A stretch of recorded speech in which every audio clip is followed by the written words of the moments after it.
So I'd like to welcome everyone to Cepheus Protocols and Halcyon Wind's weekly roundup. Today we have Michael, if you'd like to introduce yourself. Well, I'm Michael. I do animations and modeling and most of the balancing for the game. I've been on the team for... Oh, sorry. I thought that was all you were going to do. I apologize. No, I was just going to say I've been on the team for, I think, like 2 years now. Correct me if I'm wrong. I don't remember how long. Yeah, give or take. A couple of days. A couple of days. Efren? Yeah, hi, my name is Efren. I'm a 3D modeler, level designer. Been with the team since like 2017. Oh, shit. Can you hear me? Yeah, we can hear you. Efren's having a hell of a time implementing the climbing system for the first playtest. But anyhow, and then back to you, Derivar, sorry. That's right. And we also have Michael. Robert. Hi, I'm the project director / lead programmer, and well, I've been here since the start, since we originally prototyped in 2017-ish. So yeah, and I pretty much just kind of do whatever needs to be done depending on the day. And yep. Okay, so I would like to start us off with a developer roundtable. So throughout the week, how has everyone been? What have you been working on? And has there been any trials and tribulations of what you've been working on? I'll go last. You two go first. One of you two. Yep, Michael.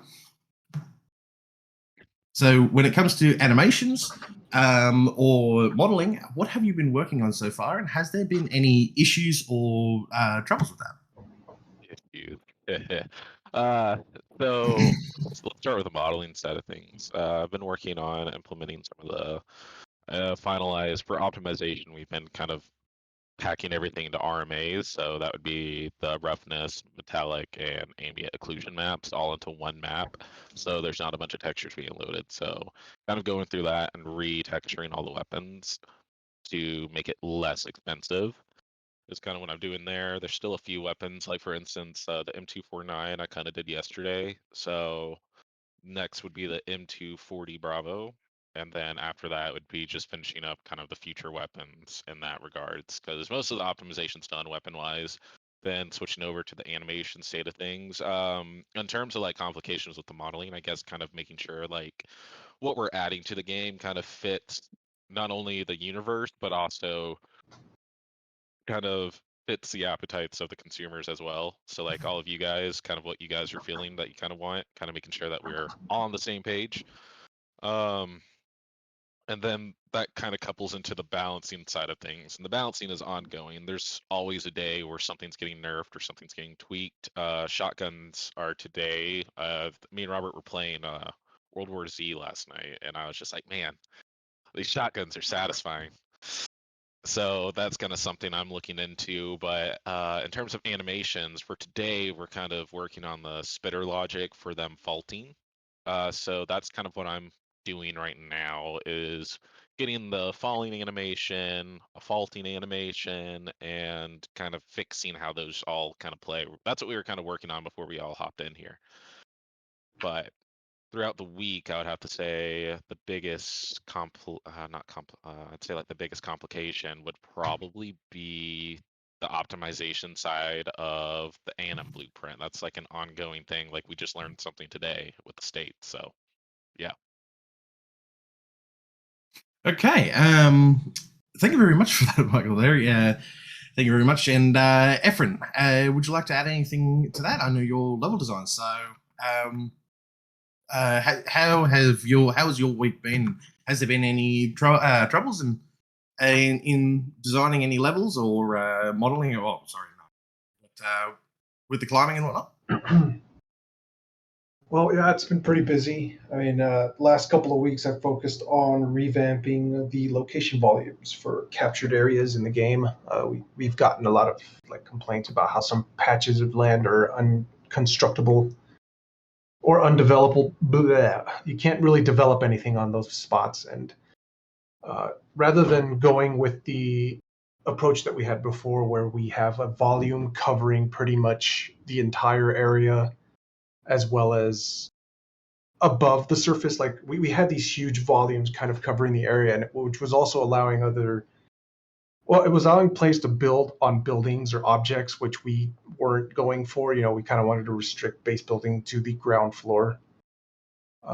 And it was causing issues where people were able to build on top of stuff, and it was just causing all kinds of weird shenanigans. So I revamped that system on every single island.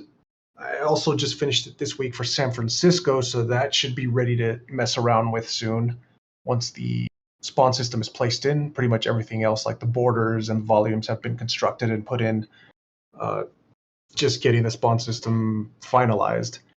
But I haven't heard any complaints, so hopefully the current system is working better, because we've pretty much gotten rid of the Z height thing that we had before and conformed the volumes to pretty much the ground floors, any flat areas of the map. So we still don't have the capability to build on slopes, although we are considering that, and transitioning to that would be a lot easier with the current setup we have now, which is, we pretty much conform the volumes as best as we could to the flat areas to make it easier for players to build. And so far, no complaints. So hopefully that's going well. On the other end, San Francisco's coming along pretty good. At the moment, yes, it is nothing but gray boxes, but we kind of wanted to get the layout in there, see how this is going to work as far as populating these areas, because it's a huge landmass, so players can expect pretty much all of our other maps combined is the size of this new map. So there is going to be a lot of work involved, especially on the modeling end, because I will also be working, and I've been doing pretty much research looking at all the photos that we've taken last time we took a trip to San Francisco, seeing the kinds of, there's a lot of architecture there, so there's going to be a lot of details we're going to want to throw in down the lane. Like right now, I'm just working on like a simple modular set for buildings, but I'm trying to get like a nice general selection of like window types, door types. We have, I think, about 4 different types of building footprints that we're going to turn into modular sets. So, it's going to go on that end, it's going to go pretty quick as far as getting these things modeled and placed in there as soon as the set has pretty much been modeled out and laid into the atlas and, ready to go. A lot of it is really just putting these pieces together and assembling the buildings. And then, of course, we have a nice array of one-off buildings, because there are a lot of landmarks in San Francisco. The city is rich in just architecture and landmarks, so quite a lot of modeling involved. And it's going to be a nice switch over from just blocking out San Francisco to actually modeling everything out. It's been a hoot. A lot of work, but it's getting done. And let's see what else. Pretty much that's it. Yeah, what's coming up next is just filling in San Francisco and getting these building pieces modeled out, or one-offs. And it should start looking more and more like a city that players can get into. It's a big map, and hopefully they're satisfied with our work and we get good feedback. And it's adding a lot to the game. It's definitely expanding our open world.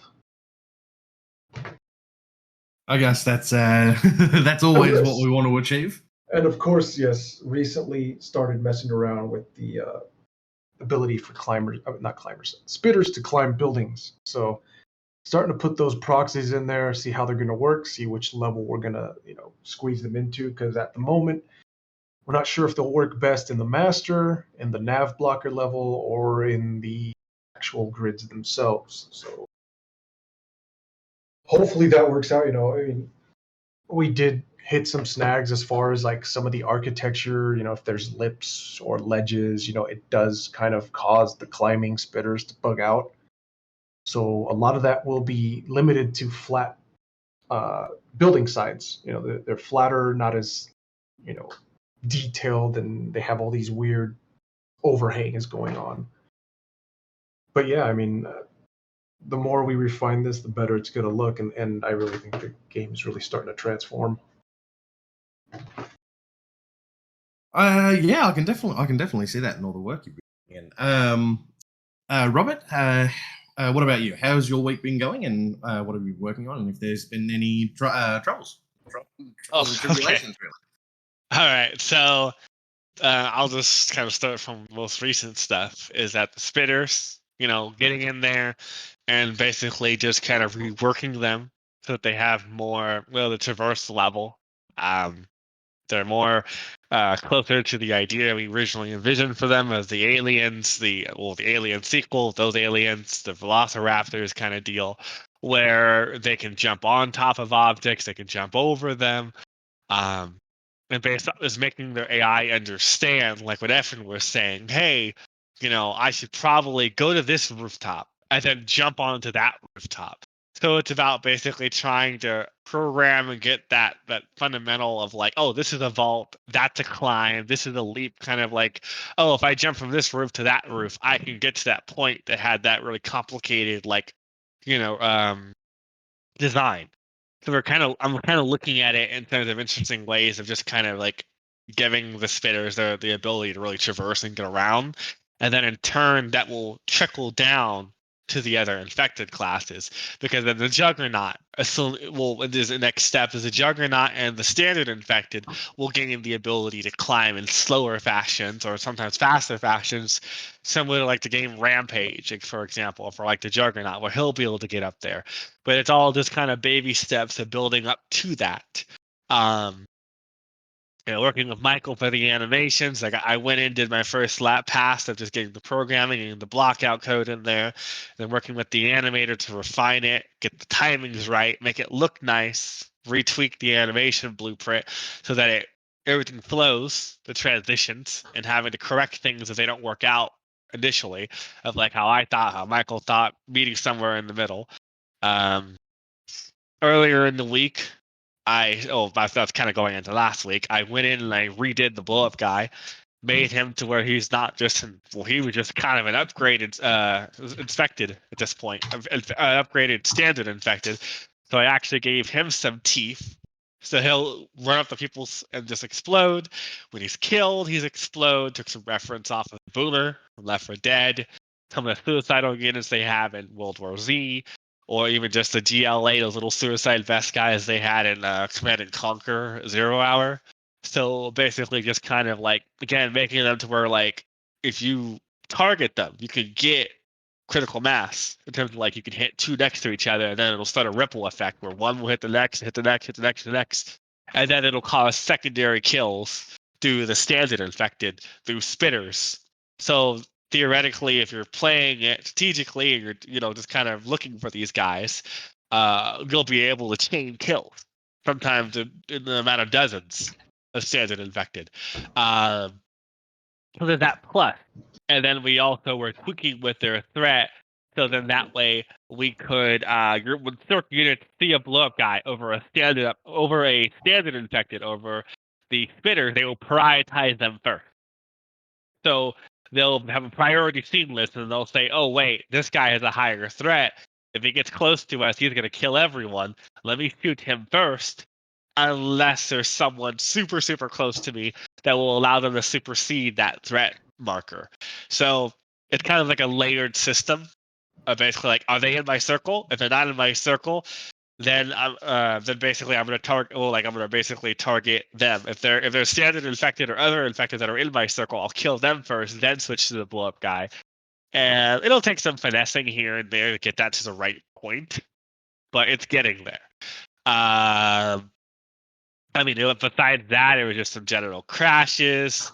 Talking to people about how we can improve the performance, trying to hunt down some of the texture bugs that have been happening when people reload the game. That's what goes into what Michael's been doing, is trying to optimize, turn on virtual texturing, trying to find ways to where we can keep the fidelity, but still help it run on lower end hardware, on video cards, processors, because our game is incredibly hard on older CPUs. It's more CPU bound than it is GPU bound in terms of basically our computer performance, because we have to calculate a lot. And going into that, I think Thursday and Friday, myself and Derek are meeting, and we're going to be redoing the character movement in the hope that we can increase the population count for CERC and for the infected. No promises, but it's one of those things where like we need to like kind of regroup and reprogram the movement component, because out of the box, how the engine comes with the movement component is it's not set up well for an RTS game. It's set up for a first-person, third-person shooter. So that's something that we'll be going into this week, Thursday, Friday, maybe bleeding into Monday, Tuesday, if a couple of the things tonight bleed over into that. It's possible. The way it's possible, programming and bugs. Let's see, what else was there? I mean, other than that, it's pretty much just been... Oh, we changed the way we do collision in the game. So hopefully it's impossible. It should be impossible for people to get stuck inside of objects anymore. Because what was happening is there were some objects that were legacy that weren't properly converted at like the 50,000, 40,000 actors we have in the game. And they're just random benches, random streetlights, just random assets. So we reapproached and redid the way that we handle collision in the project. It was something else I was doing in the last week is, switching that over. A new experimental build that came out, I believe it was earlier in the week, about a day or so ago, has that new experimental collision approach. So far, we haven't heard a single report of anyone going into an object. So as far as I know, it's fixed, and it should be impossible for people to phase through them anymore. Other than that, I've just been, banging my head against the wall for like the spitter code, because just the spitter and blow up guy and making sure they work correctly, because that's been the most complicated thing I've had this week. The 8-slot stuff wasn't too bad. Or just making sure, like, hey, are they going to jump over the object correctly? Are they trying to spit while they're vaulting? Trying to hunt down where that's potentially happening. So there's still some work to be done left for getting the spitters to the point where they're ready to be shipped for playable, like experimental. And then Efren right now is going in and marking the zones in the level of where a spitter can and cannot jump. And then I'm going to go in and do another path for their vaulting and for their climbing. And then I'm going to work on a third state for leaping, so they can jump to one roof to another. But then based off of like the level designer set of where it's allowed. That's everything I got Dave. All right, back to you.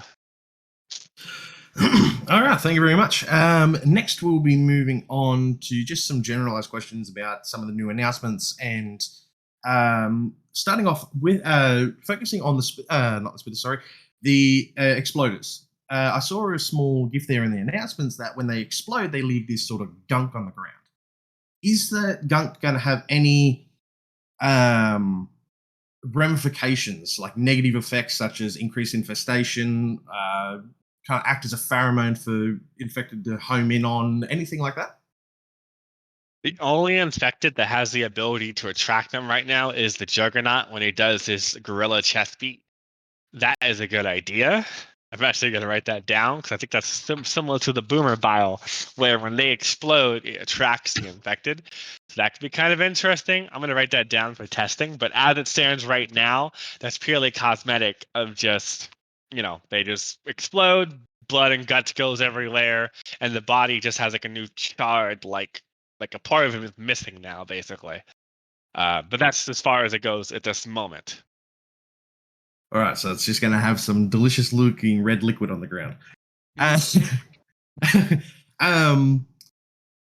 Another thing too is with the climbers. Is it just going to be the spitters that can climb, or is it going to also be other infected, such as normal infected, or maybe the exploders as well?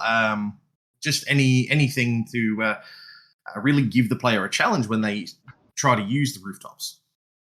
So bad, because I kind of accidentally answered that question earlier. But essentially, again, just to kind of repeat it real quickly, is that the spitters will be the first step, and then it'll be rolled out to the Juggernauts and standard infected, because we're looking a lot at World War Z, the movie and the game, to basically allow, so like there's nowhere safe for you to hide. Like you can't just go on a building and then expect to just not have they're not going to try and get to you anymore.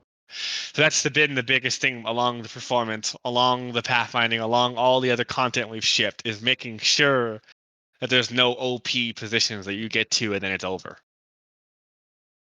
Okay. Sounds like it's definitely going to become a lot more harmful to use the rooftops. You figure if you have the idea that we want to build towards is that if you have teams that are securing the floor or the immediate vicinity, it's not that big of a deal. And then we're going to extend it to the CERC. So my first tests were with the CERC repelling up and down the rooftops, and it all worked. It's just that we need to put more time into that. We need to get repel guns made so that they can actually shoot like a rope up there. It gets secured. They grab the rope, and then they basically just have a little machinery. They zip onto the rope, and then it just zips them up and down. And then that way you'll also gain the ability where you don't need little birds and helicopters to get off rooftops anymore. If they're coming off the roof, you can legitimately just jump off the roof via just rappelling down it. We might look into parachuting, because that does work as it stands right now. Is that in my first test, they would actually just run off the roof and then parachute down.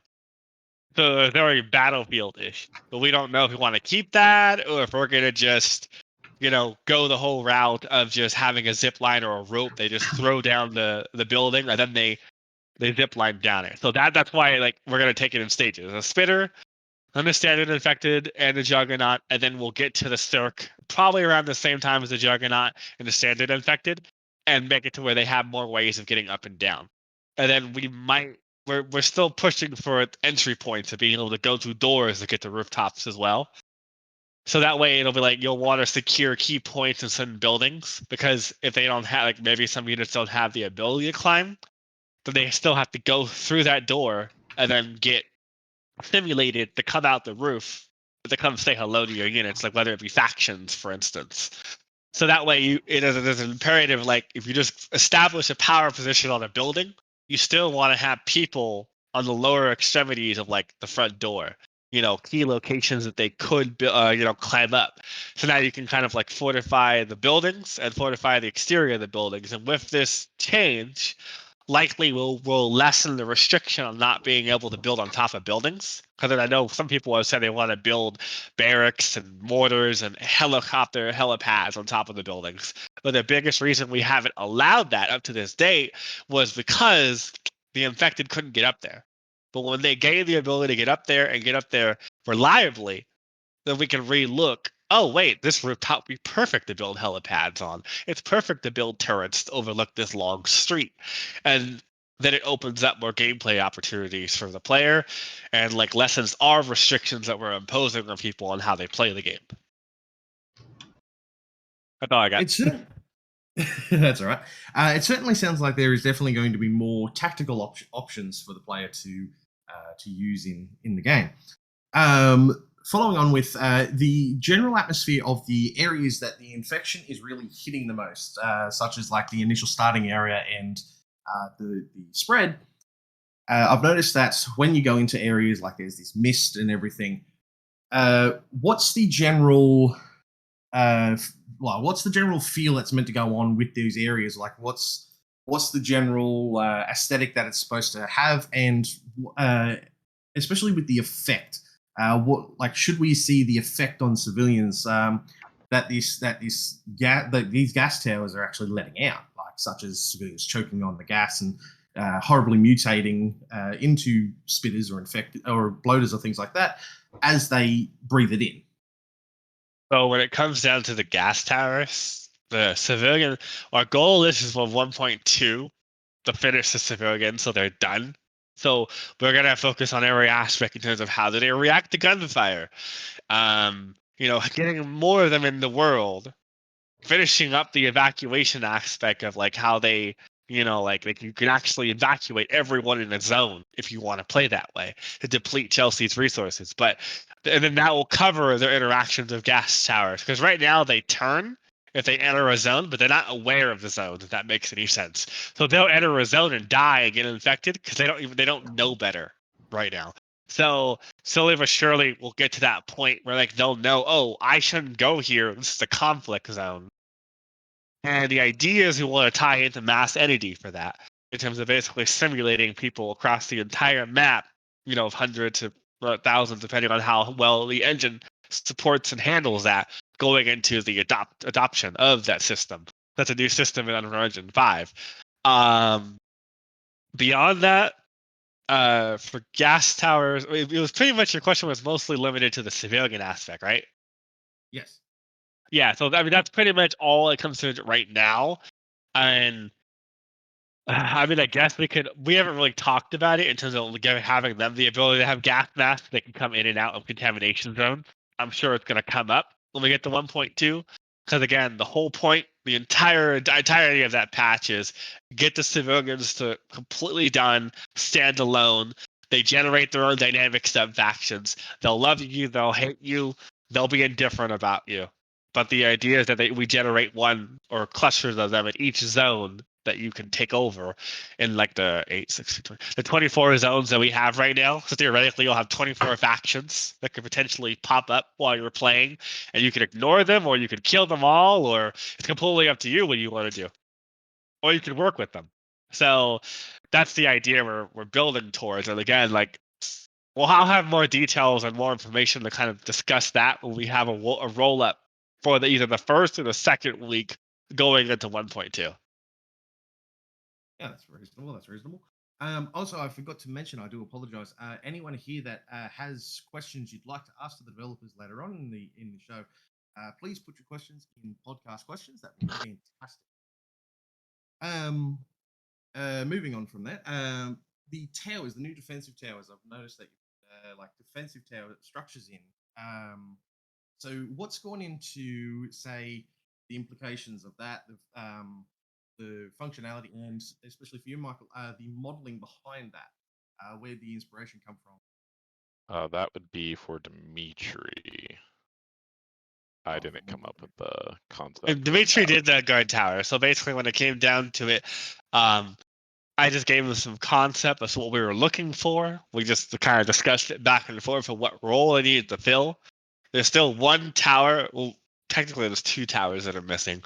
We need to implement the medium Atlas tower, which will be a mobile one, and then there's a heavy one that we still need to get concepted out and finalize. It's going to be like the Big Bertha, like destroyer of people, because it's going to have like 6 guards on it, 6 to 8, depending on what feels right for balance. Because the medium Atlas is going to have 4, and then you can crew them like a crew and like one of the tanks or whatever.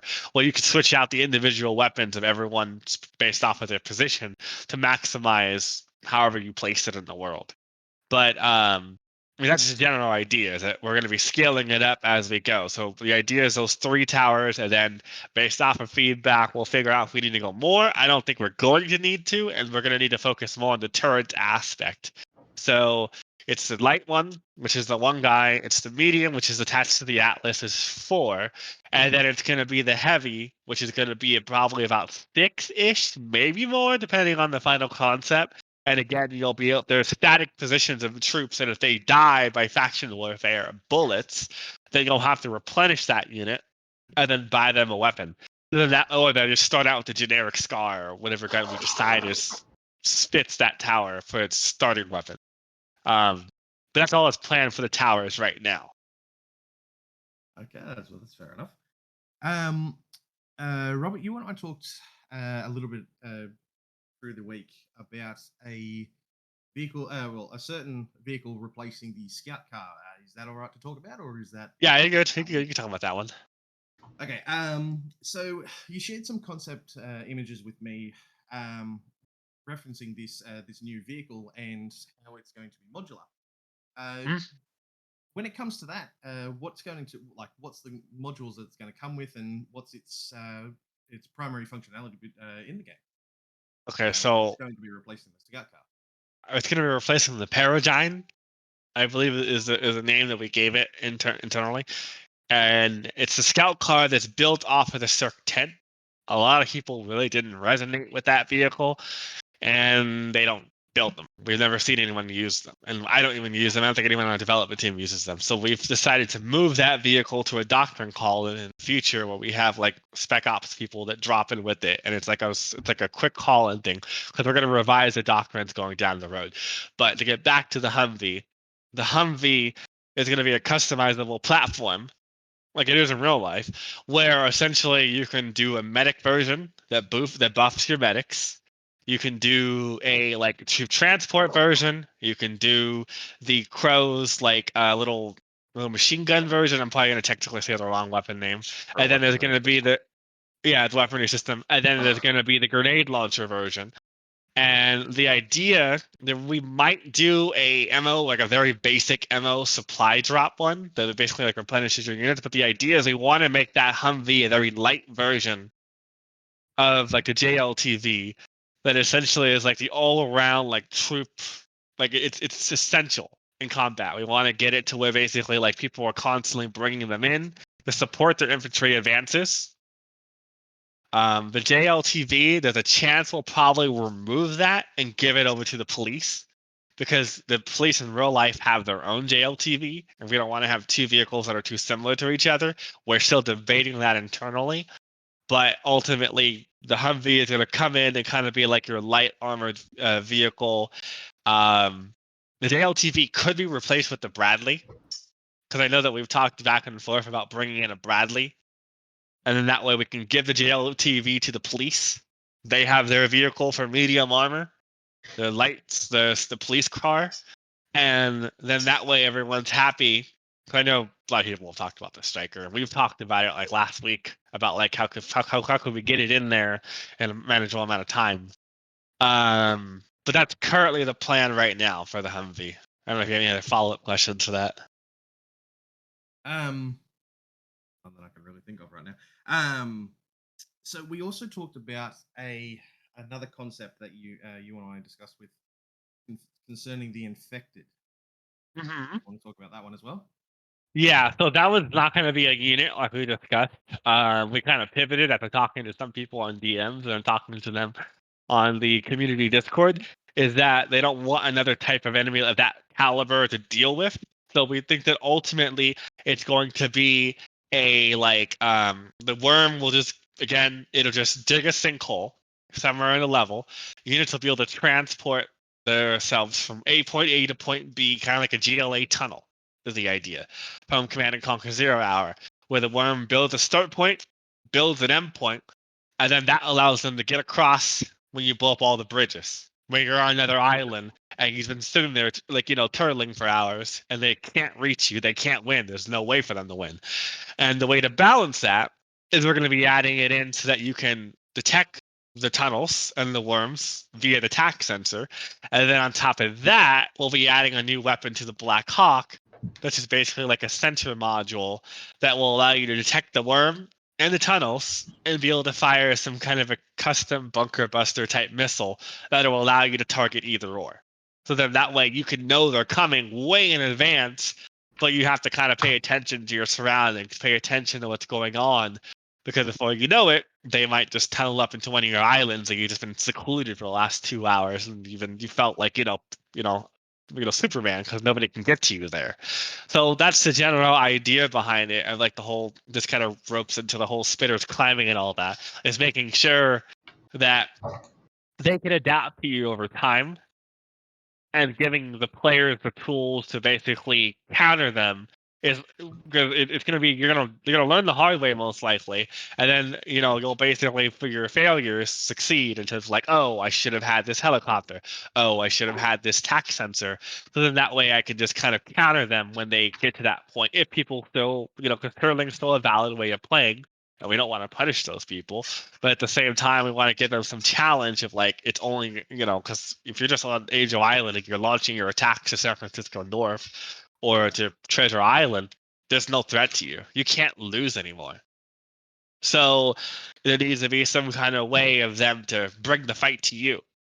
And then in turn, when San Francisco North comes online, we'll add it to the Leviathan. Will actually be a Leviathan and it will travel on the water. So you'll actually be able to see it sometimes, like as a shadow going under the water or submerging, or coming up on the water to say hello. Because long term, the goal is to add boats, and we'll get to there eventually. That's it. That's all I got for that. Somehow, a swimming Greg just puts even more terror in me.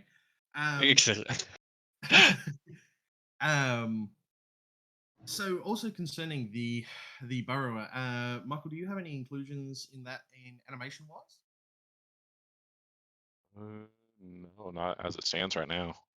As it stands right now. We're Okay. still in like the early conceptual stages of talking it out, planning it out, and getting the tunnels designed.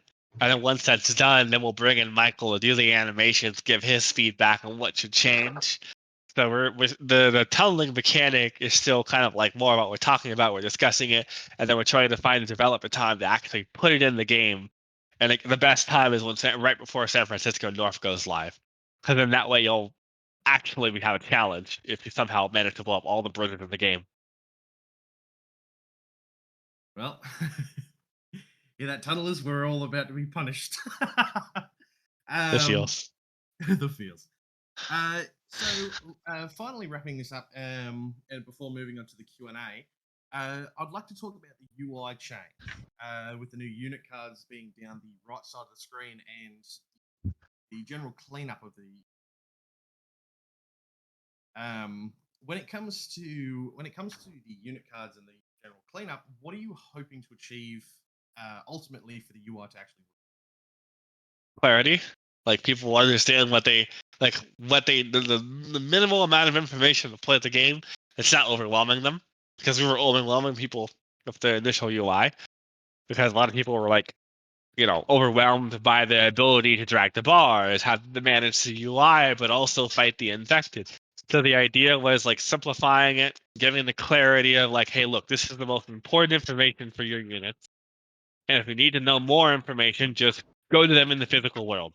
And we'll show you all the information you need when you select them or when you hover them. Because we got some feedback on Steam on a thread basically saying like, hey, I would really like a hover feature, because you figure like it's really hard to know unless you click on them. And I'm more accustomed in RTS games to just hover a unit, see their health information, see the information that's pertinent to like a quick glance, and then move on with my life. So we added that to the buildings, and we added that to the units based off of user feedback. So the biggest thing is the HUD is being developed in hand with the community to kind of make sure that they have all the information they need to just be able to play the game accurately. Because our first couple of attempts were crude, and it's just been more and more refined as we played the game, as we worked with people, and we kind of just. I mean, I think the final HUD was like I just put its ping up in Discord, and was like, "Hey, I'm gonna be in this room for 2 hours. Come in, talk about the game. Tell me what you like. Tell me what you hate. What do you think about the UI?" And I think we started talking about Men of War and Company Heroes and a couple other games. And later that night, we already had a prototype for the UI. And then 2 days later, it was in the game. So it was just one of those things where it was just kind of like, hey, like being reactionary of like getting it to where it needs to be. And they've even said they want us to push the collapsing a little bit more. So not only can you collapse it up, but you can collapse it to the left to completely hide it. So that's something else that we're going to push, is being able to collapse it all the way to the left. Yes. So that way, if you want to keep your HUD clean, hold on one sec. Let me move that from the audience. So that way, if you want to keep it clean, you can essentially do so. And it's very easy to do it. So that way, if you want to, clean up that space. And then if you guys saw the HUD in the announcement a couple days ago on Discord, we're going to be redoing the main menu. We're going to be redoing the options. We're going to be redoing the pause screen, the loading screen, everything is going to be redone. And then we're reskinning the bottom right and the bottom left of the HUD to make it look more modern and more unified with the same color scheme of that light blue we do. So, and then making the mini map more transparent, so it doesn't have as that little like wrapper. It's more like integrated into the canvas. If that makes any sense. But there's a concept floating around on our website for that.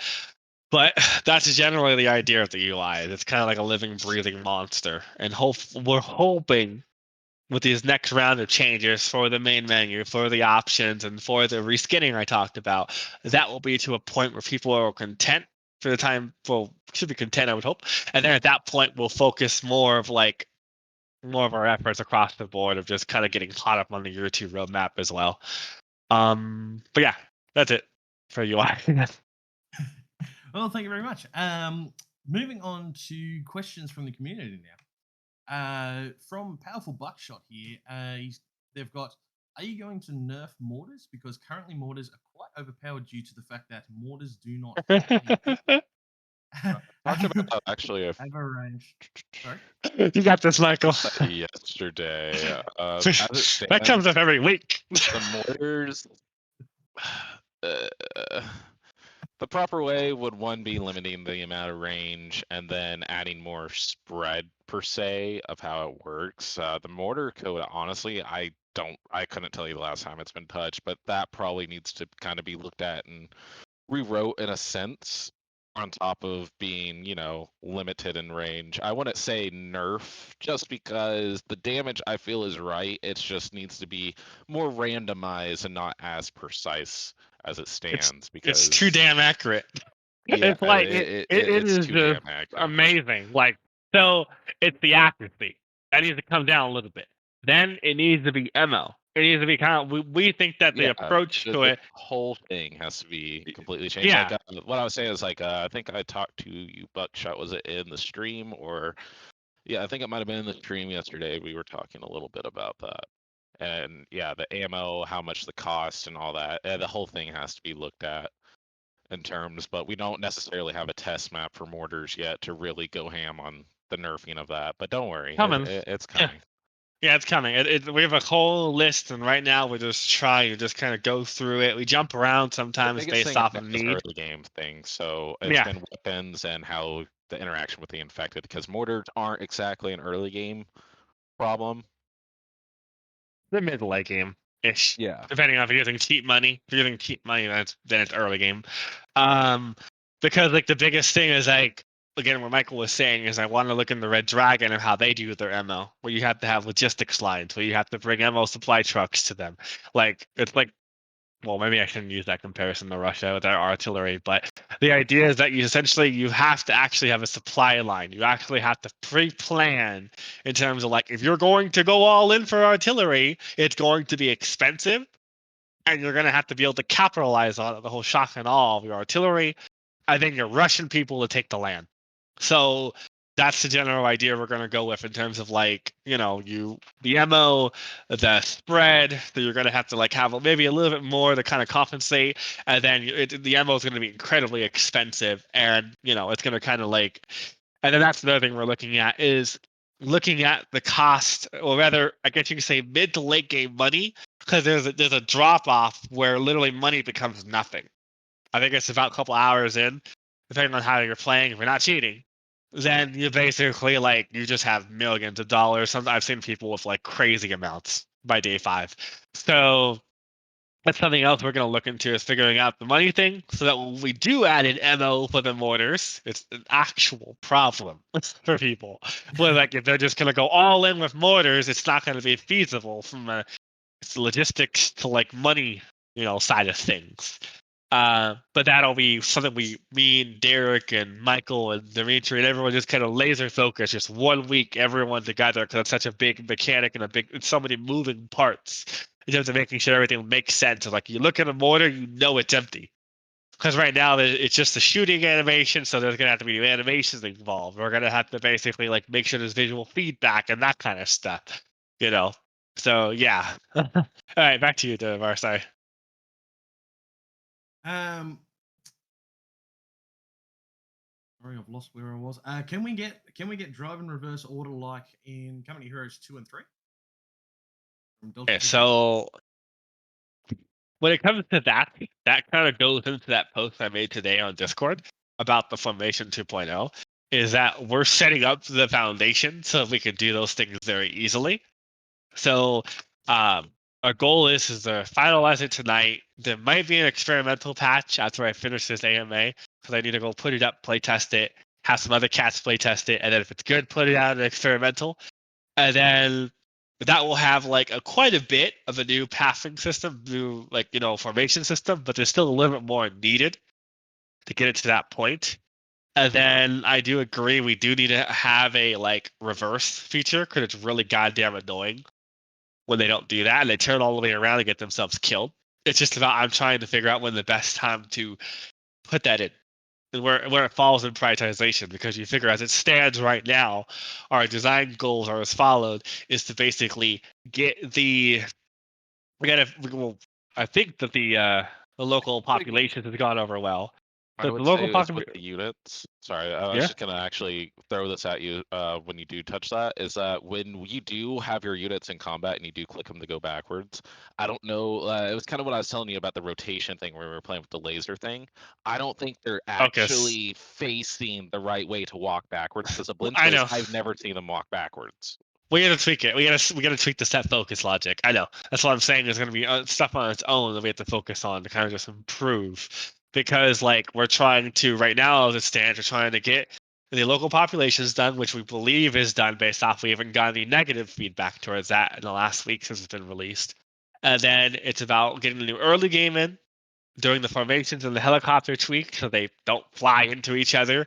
They have proper spacing. They know how to act when you're paired with vehicles, infantry, and helicopters. And they keep a close knit formation so that's not as frustrating to give move orders. And then beyond that, we're looking at performance going into next weekish. This point is probably going to bleed from Friday to Monday. Thursday. And then next week, we're looking at pretty much next week is performance week. Where we're trying to just squeeze every little bit of performance out of the game to make sure you guys are getting a stable game. And then we're going to have to squeeze in the rest of the new early game that's on that Steam thread sometime next week. So I can't give you an ETA when we're going to add the reverse feature.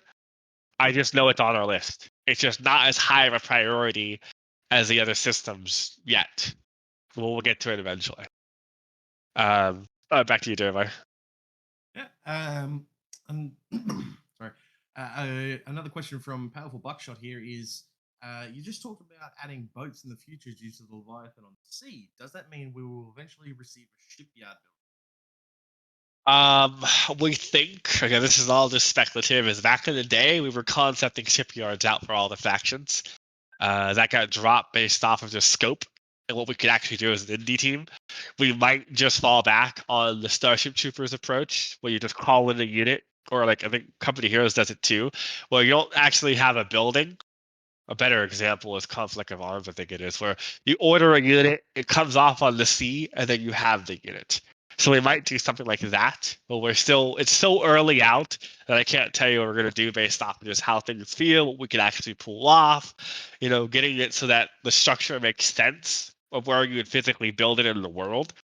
So we're going to have to play with that and figure out, like, should we just do a point-based system where you can call in super weapons? Because we're talking about the Abrams, and we're talking about other units like the Bradley, and like potentially like airborne, like drones and all that. So we're gonna have to just regroup to that when we get closer to it.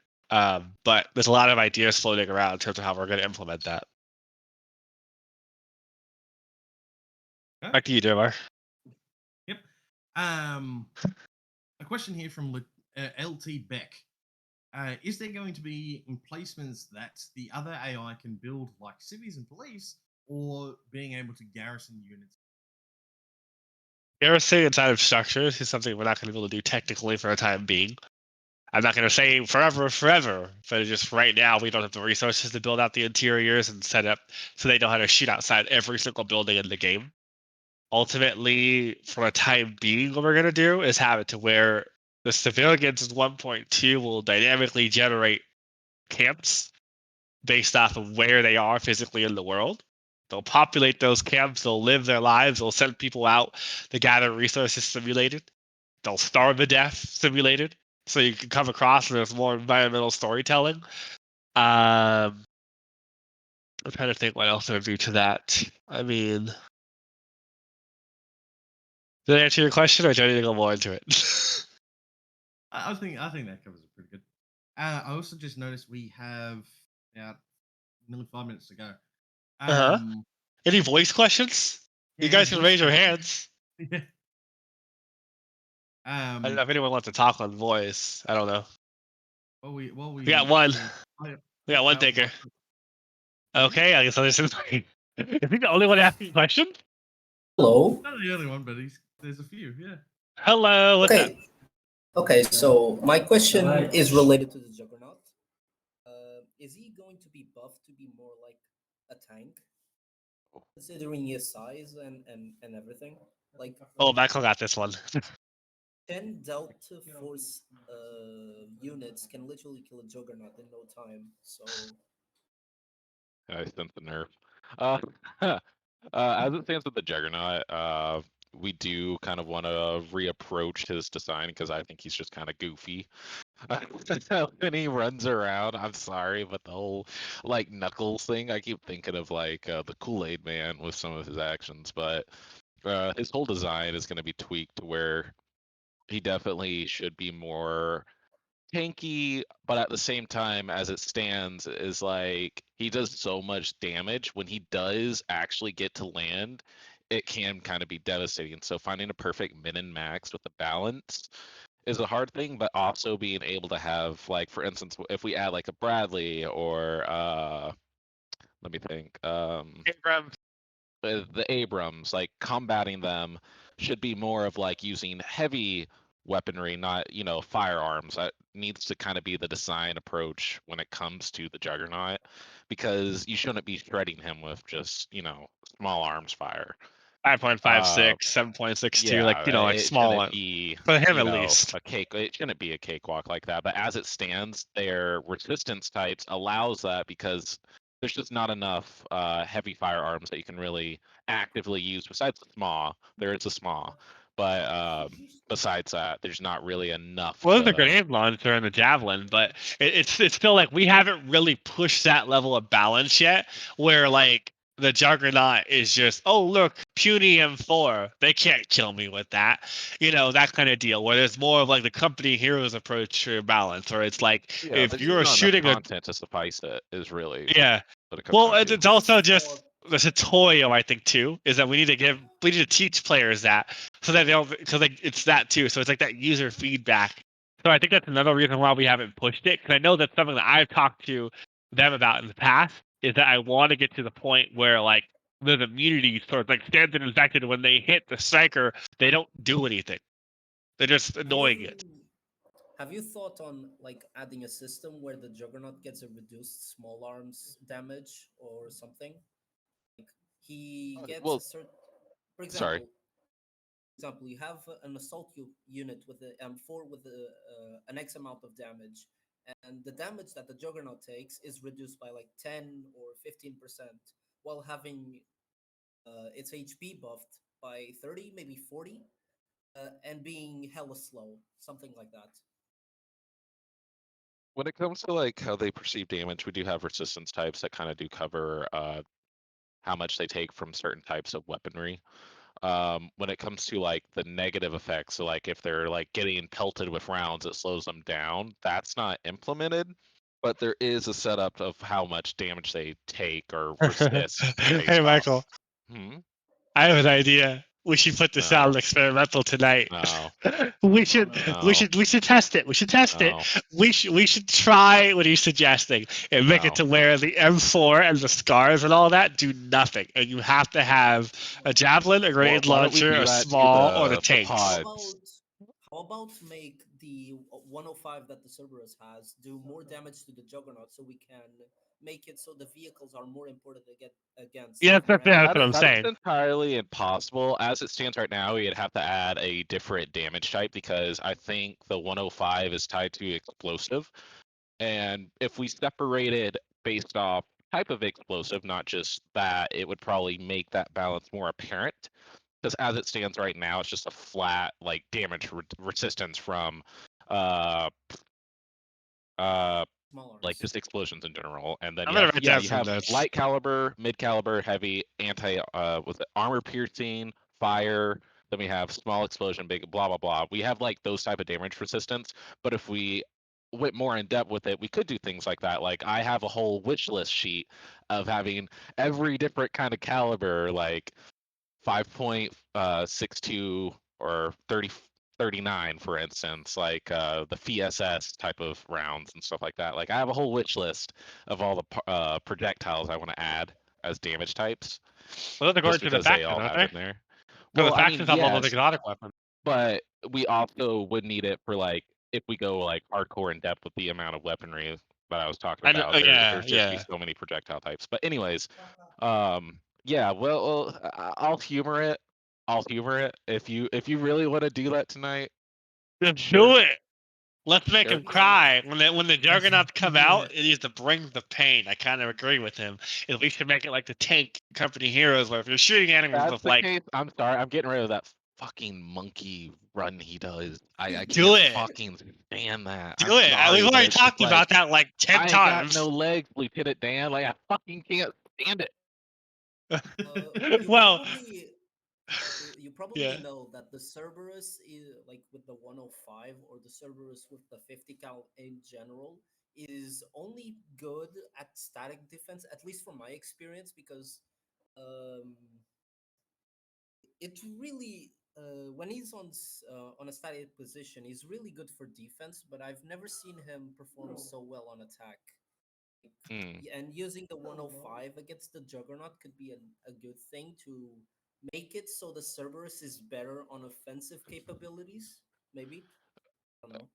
I wonder if it's Real the quick, target acquisition time, or we how do long it have takes the two turret to other turn. people as well. So we have Overdrive that Sure. set his Well, hand up we're for a gonna minute, and then we're gonna Advent. do So your let's idea tonight on the experimental. Is we're going to basically try and push the Juggernaut to where he's a mega unit, where like you have to bring in the small, the grenade launcher, the javelin, Javelin. or the one M1010 whatever from the striker. You have to bring in a heavy weapon to like really all effectively I have hurt to him. do, I just have to open his damage resistance and make it to where he resists like the full of damage amount, to where it Yeah, does he'll eat literally it nothing. basically.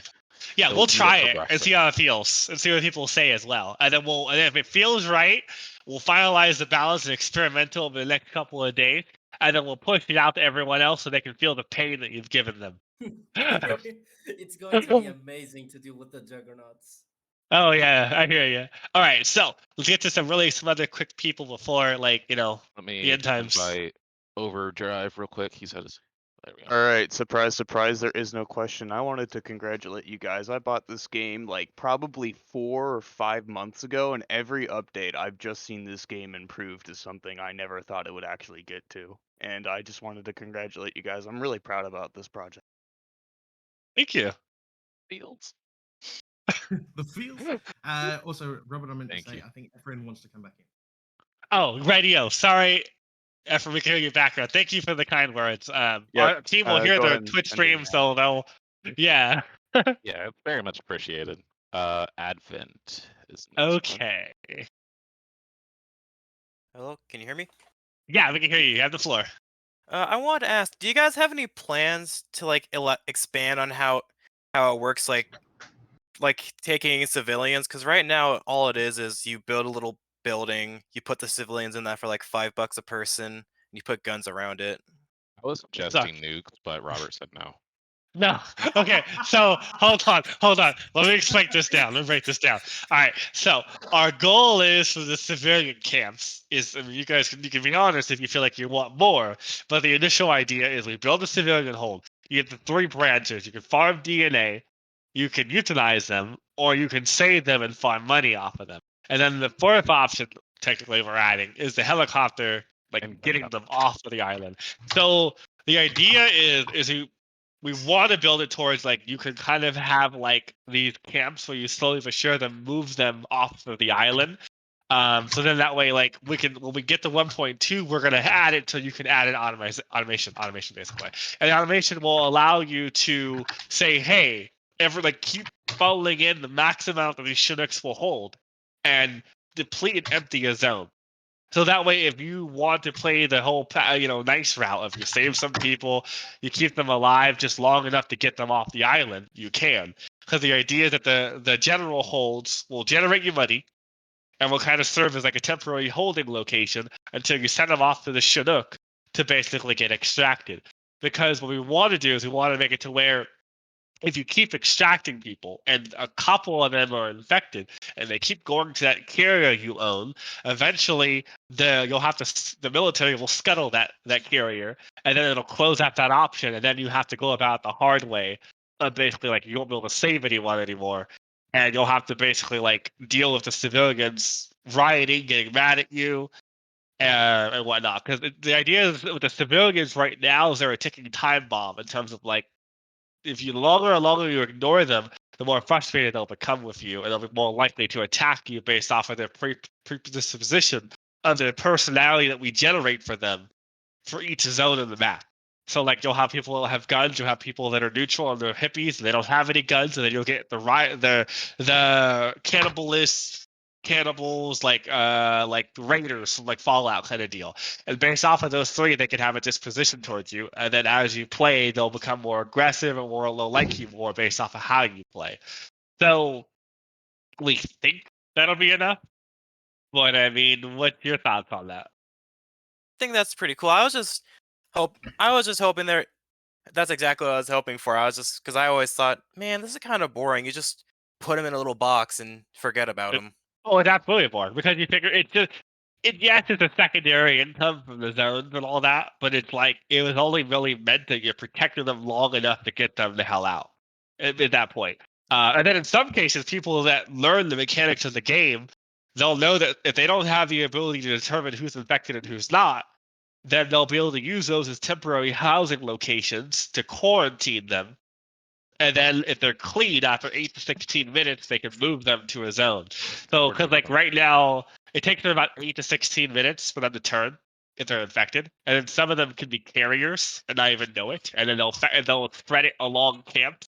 And then they'll spread it to your carrier.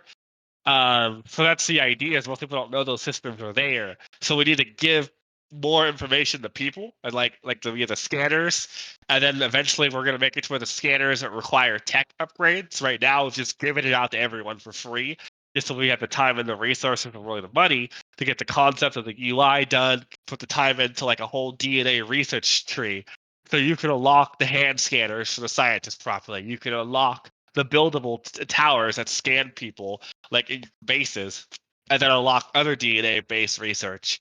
And then at that point, like that'll kind of tie into the quarantine camp, the little like cage you could put them into, because essentially you can farm DNA from those, which is if they're infected and they turn, you can keep them in that cage forever, and you can just keep farming DNA to advance your research on the virus.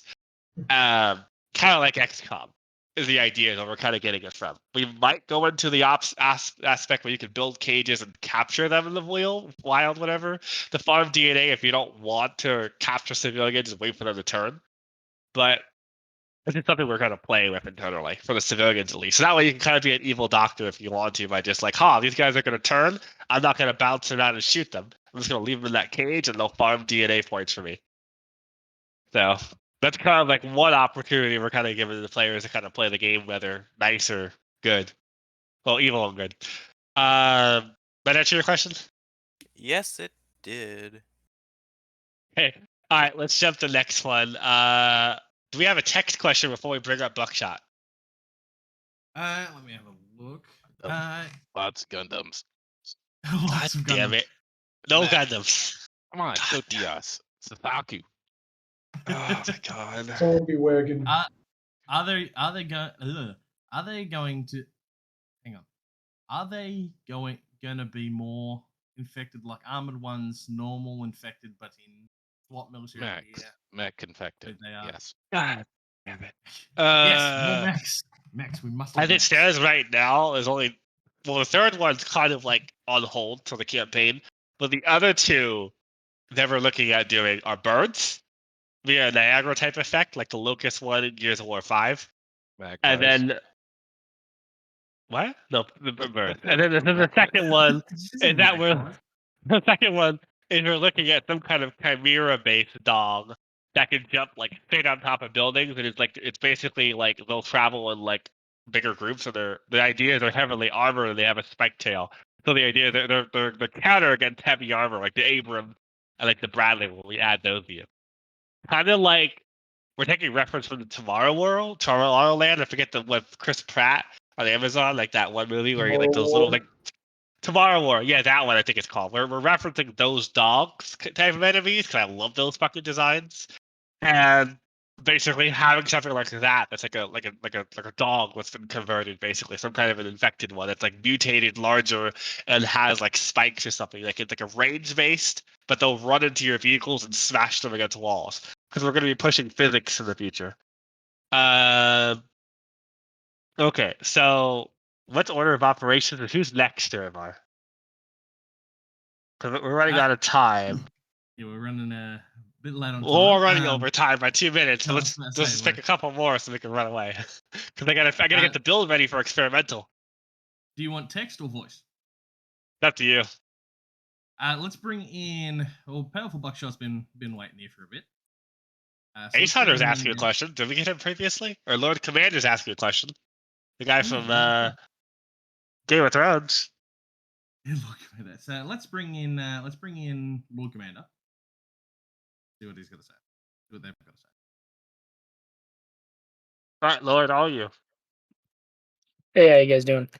I Pretty had a good. question about I don't know if it's been covered or not. I just actually got out of the OR, so I apologize.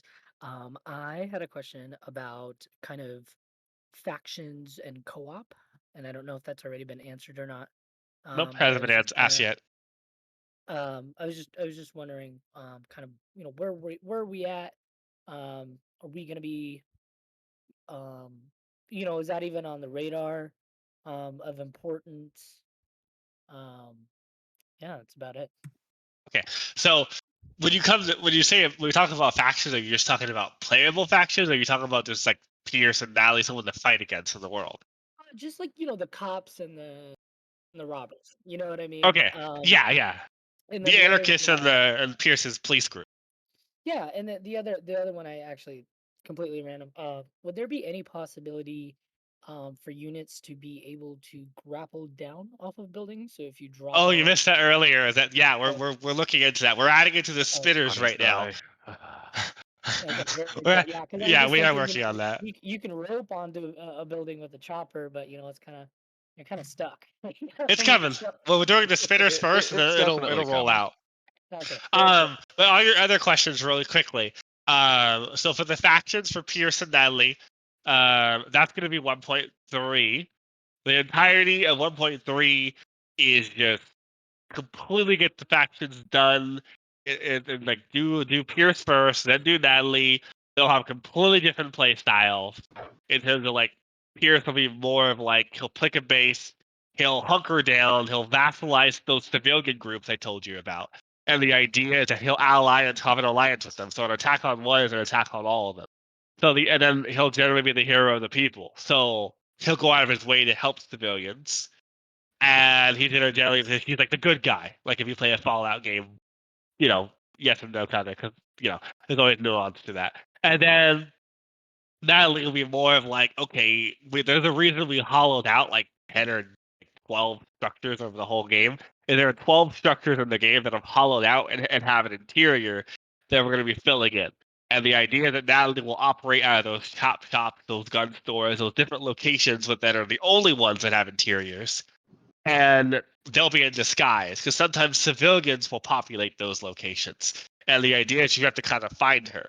It's like an investigation to kind of find her. And she hates Pierce. So those two are constantly at war. And you could get in the middle of them. You can let them fight each other to the death. You can or you can just ignore everyone and let Chelsea kill them. So the idea is they're sub-factions. So in both, they can't win. They can fight Chelsea, they can fight you, but they can't stop Chelsea, if that makes sense. Because they don't have the backing of the the virus, finding a cure, and everything else. So we're calling them sub factions, and there's gonna be 3 main factions that we're gonna push, which is the Infection, the CERC, and then Fenrir, which is basically Fenrir is a PMC corporation later on. And those are factions that actually can win, and those are factions that we're going to design people to play as, in terms of like the 3 are yeah. So and then when it comes to your multiplayer co-op question, ultimately we're looking a lot at Halo Wars, where essentially everyone shares resources, or the host. The host is like a game master. Oh my And god! essentially, Halo Wars. That's yeah, awesome. Yeah, so we're looking at a lot of Halo Wars, and the host is a game master. They can separate people's money. Everyone can send each other money. The host divvies up population. The host is the only one with winters. The other people bring in their operators. Otherwise, they start with no one. And then the host has to delegate the resources of, like, here's 5 pop. Here's 20 pop. Go and build your army. They can all use the same structures. So just like Halo Wars. And then obviously the host is like a god. So they have total command over the section in terms of the players that come in and everything else. I'm trying to think what else there would be. Oh, then obviously the idea is that with the straw poll we had of converting the first person to third person, I think it was like by like an 85% approval rating or whatever it was, is that the operators will be integrated to where at that point you could have 3 people playing as operators and 1 person playing as RTS, or everyone can be playing operators, or they can be jumping back and forth, because the idea is that we want to have it to where you can have people that are in RTS supporting the people that are playing in operator mode, third person, and back each other up. The people on RTS are bringing in reinforcements and all that. Yeah. So that's the biggest thing, is that like we want to. Are they going to be able to pop in and out of that mode, or are they kind of stuck in that mode? So if you're in operator mode, you're in operator mode, but say if you're the game host, you can still pop in and out anytime. Yeah, that's the idea, is that you could go. It's the same way it is now. We don't plan on imposing any kind of design restriction of you have to play the operator the whole time. The idea is your operator in other people's game, or your commander, your leader coming in. If you don't have one made or you don't want to have one, that's fine. But the idea is that, like, that's your physical presence in the world. But everyone can only die by Winter's dying. So if their operators die, they can just buy back in, like an Age of Empires hero. But if the Winters dies, it's over for everyone.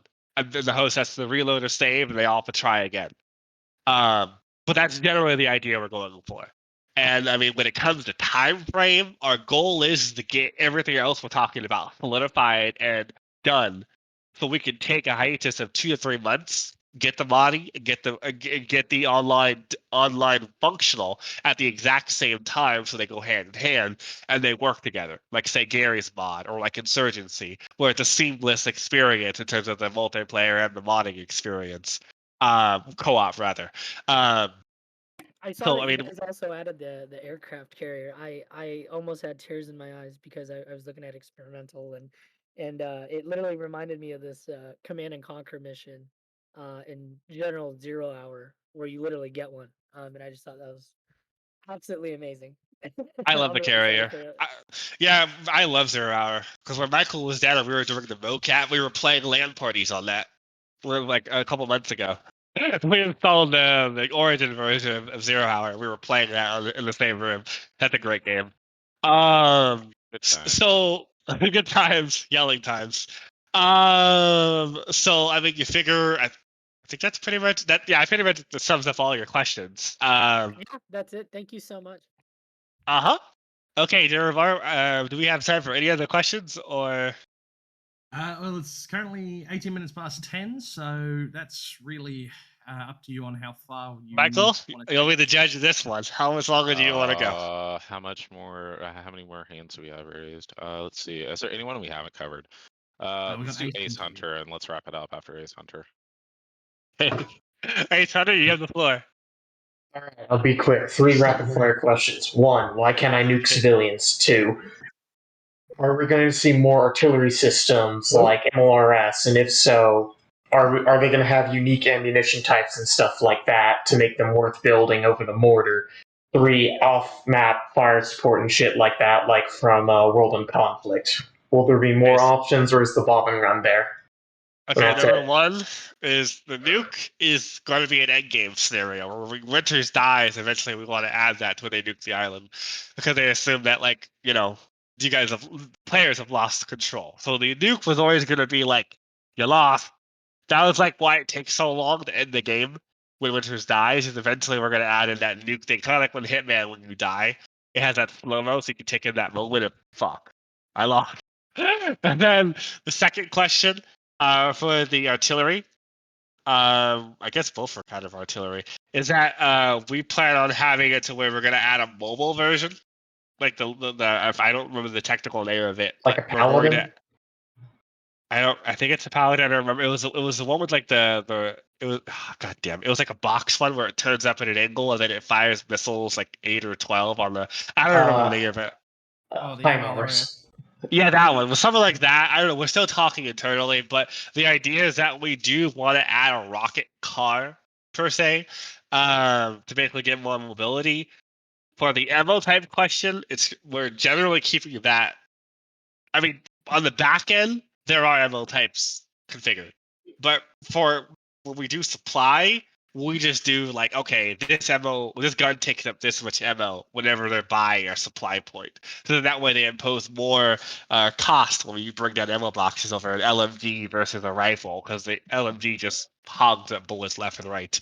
So Hey, I think, sorry to interrupt, but I think I might have messed up a little bit there, but I'm talking like when the mortar just has regular HE, say the HIMAR has Oh. cluster munition or something like that to, make it just like, oh, I'm just buying a mobile version of the mortar. Oh. We haven't talked about that yet, but I mean, I'm not against it. It's one of those things where, like, you figure when we get to the point of focusing on the mortar, when things calm down, that could be something we look at too. I know that I've wanted to add like a flare, so you can shoot flares from the mortars. I wanted to add it to where the Striker or some of the other vehicles have secondary modules where they can fire flares into the air when you're advancing to help visibility. But we haven't really. The only vehicle right now that we're talking about of like adding more poise to is the Apache right now. Is that we're going to squeeze that in next week, potentially, where we're going to give that its rocket pods. But and that's just going to be resupplied from the just general pool of like landing on like a helipad or a motor pool. But yeah, like nothing like that just yet. But again, I'm not against it. It could totally be added based off some of the really good ideas that we get are just based off of someone just tells us here. We write it down, we go back and listen to this recording months later, and we're like, oh well, fuck, let's just do that now. So yeah, it's not finite, but for right now, no. Up in the air. Got it. Yeah. And you may have, I don't know, but just with the off map, because as the guy was saying with the aircraft Off map. carrier. Sorry, fuck, I missed that. No, you're right. You're good. So Like with off map support, are we going to see like F-18s doing bombing runs, shit like that, or is the A-10 all we got? Which has an there's accuracy more that I am coming. fucking jealous. Yeah, no, the Thunderbolt sucks. It doesn't even work properly. It doesn't do the brrr thing, and it doesn't properly do a strafing run. So, again, this comes down to like when we can do it, is that we want to just redo the doctrines in terms of like more airstrikes and more call-ins, but it's not prioritization. That's trying to find the best time to do it with limited resources that we have, because we're like 7 people on the team, and we dictate what we can do every month based off of the sales of how much hours people can put towards every month. So ultimately, we're trying to get the current subset of stuff done, and then that is on our list. Like that is definitely on our list for adding that kind of stuff, because we want to add in a navy ship that shoots off, like you can see it in the foreground, like in the Pacific Ocean, and you could see it, and it will fire, and then it will fire somewhere on the map. That kind of stuff. We want to add, the F-16s and the other types of jets that they have. We want to add so you can actually have like little like flying drones and not the actual just like helicopter ones that we have. But that just kind of comes down to like when we can kind of revise the doctrine to get it to a point, and we think that the best time to do that will be after we get caught up rather on the civilians. The factions are in there. Then going back to our original year 2 roadmap, the goal would be to do doctrines, to do dynamic events into the world, to redo the bounty system, and then God, I'm like forgetting something off that picture. And then at that point, it was like setting up. As far as I know, I might be missing 1 or 2 items. It was setting up for co-op and running. So you figure like it's probably like, if I would guess, maybe like hopefully by Christmas It's something that can be done for what you're suggesting. We think going into October is going to easily we think that by Halloween we'll have the factions in and we'll have the civilians in, and then at that point we'll be figuring out, are we going to do the bounties? Are we going to do dynamic missions or dynamic events, like those 10-second stories they do in Far Cry where random shit happens and it's meant to kind of get you into the game if you could engage with stuff or not to? Or doctor, or you're using the doctor and stuff. Yeah. So it's going to kind of be after October at least. But that's just currently our plan. To kind of get to 1.3 by then and move on to 1.4 hopefully. So yeah. All right. Well, thank you for answering. And quick little end note, and then I'll let someone else go. Take your time with this. I think I speak for the entire community here. We want the game done right, not done quickly. We're just as passionate as you are. No, we appreciate that. I'm sure everyone on the team appreciates hearing that. Okay. So, for 25 minutes over. Okay, so I need to go work on the experimental build. So, because I'm not trying to get you guys out of the build tonight. So, and then Michael's going to go do the balance tweaks that Powerful Buck talked about, making the Juggernaut deadly if you don't have heavy weapons. And then it should be out in the next 2 to 3 hours, hopefully, depending on just, lightning doesn't strike or something. All the lightning striking. All the lightning striking in the universe. So, thank you guys for coming. Oh, Durvar's in your report. Sorry. That's right.